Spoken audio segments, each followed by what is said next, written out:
সম্মান এবং ভালোবাসা কখনো জোর করে পাওয়া যায় না। জোর করে পাওয়ার চেষ্টা করলেই বরং হিতে বিপরীত হয়। বিষয়টি হাজার দিক থেকে উদাহরণ দেওয়া যাবে। একটি দিকে একটু উদাহরণ দেই। পৃথিবীতে আমি অগণিত মানুষকে হাসি মুখে দেখেছি, অনেক মানুষকে দুঃখ ভারাক্রান্ত হৃদয়ে চোখের জল ঝরাতেও দেখেছি।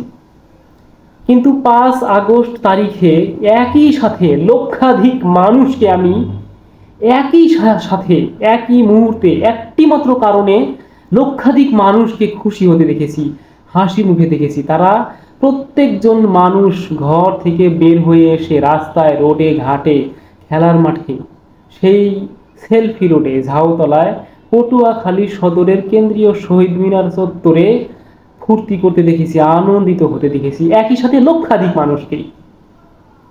আর কারণটা কি সেটি আপনারা নিশ্চয়ই বুঝতেই পারছেন। আবার দেখুন, গত পরশুদিন বিশিষ্ট ইসলামিক স্কলার মাওলানা আজহারি সাহেব, মিজানুর রহমান আজহারি সাহেব বাংলাদেশে পা দিয়েছেন। এবং এই সংবাদটি নিয়ে যখন যে টিভি চ্যানেল অথবা পত্রিকা অথবা অনলাইন যে মিডিয়াগুলো যখন যে পোস্ট করেছে, মিলিয়ন মিলিয়ন ভিউ হয়ে গেছে, মিলিয়ন মিলিয়ন লাইক হয়ে গেছে। দেখুন, জোর করে কখনোই ভালোবাসা এবং সম্মান পাওয়া যায় না। আপনি ভালো কাজ করে যান, আপনার যোগ্যতা আপনাকে সম্মানিত করবে।